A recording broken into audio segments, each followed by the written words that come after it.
দিনে আজকে আমরা রাস্তায় আমরা বলতে চাই, আমরা বেতন চাই, আমি শ্রমিক, আমার মজুরি চাই, আমি ন্যায্য দাবি চাই, আমি আমার বেতন চাই, শ্রমের মর্যাদা চাই। আপনারা দেখেছেন আমার থালায় লেখা আছে সংবিধান মানো, সংবিধানে লেখা আছে শ্রমের মজুরি দিতে হবে। আপনি দেখেছেন আমার থালায় লেখা আছে শিক্ষকদের অবহেলা কেন।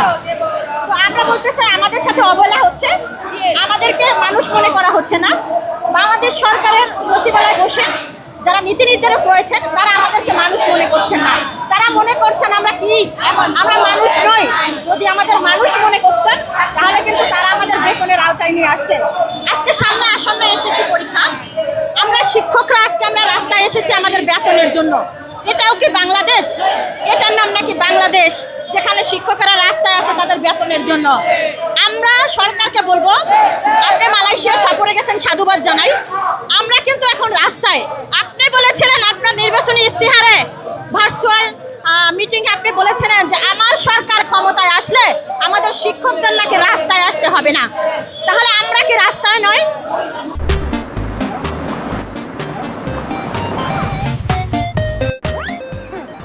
যদি আমাদেরকে রাস্তায় রেখে যে মালয়েশিয়া সফরে যেতে পারেন, তাহলে আমরা কোন বাংলাদেশে বসবাস করছি?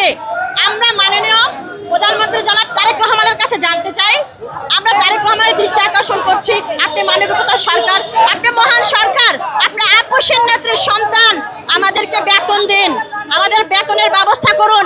না হয় কিন্তু আমরা প্রত্যেক শিক্ষক কর্মচারী এই রাজপথে জীবন দেব। আমরা আছি বেতনের দাবিতে, এমপি ভুক্ত দাবিতে। আমি দীর্ঘ 25 বছর ধরে চাকরি করি, কোনো প্রতিষ্ঠানে বিল বেতন কিছুই পাই না। আজকে আমি অনেক কষ্টে আছি এবং অনেক দুঃখে আছি। আমার সরকার বারবার আশ্বাস দিয়ে এমপিও দিচ্ছে না, বলছে তাল বাহানা করতেছে আমাদের সাথে। আমাদের প্রতিষ্ঠান এমপিও ভুক্ত হচ্ছে না। আমরা দীর্ঘ 17 বছর থেকে আমরা ভুগতেছি। আমাদের পরিবারের মনে করেন যে আমরা অসহায় অবস্থায় দিন যাপন করতেছি।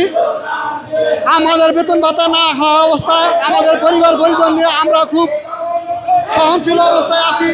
তাই আমাদের দাবি অনতিবিলম্বে আমাদের এই শিক্ষা প্রতিষ্ঠানগুলোকে বেতনভুক্ত করার জন্য আমরা মাননীয় প্রধানমন্ত্রী এবং মাননীয় শিক্ষা মন্ত্রীর প্রতি সবিনয় অনুরোধ জানাচ্ছি।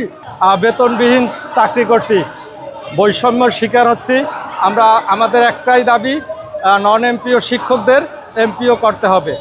এবং 20-25 বছর আছে কিছু প্রতিষ্ঠান যেটা স্বীকৃতি আছে কিন্তু বেতন নাই, নবায়ন আছে কিন্তু বেতন নাই। আমাদের শিক্ষকরা সবাই মানবতার জীবন যাপন করছে, যেটা আসলে আমাদের কষ্টকর। এবং আমরা একই সিলেবাস, একই পড়া, আমরা কেন বেতন ছাড়া?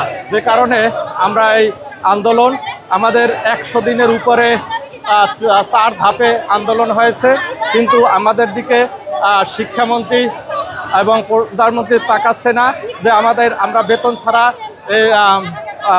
ছাড়া শিক্ষক এবং আমরা মানবতার জীবনযাপন করছি, যেটা আমাদের আসলে বৈষম্যের শিকার। যেটা এখানে বৈষম্য চাই না, একই সিলেবাস, একই পড়া, আমরা কেন বেতন ছাড়া? কেউ খাবে তো কেউ খাবে না, তা হবে না, তা হবে না।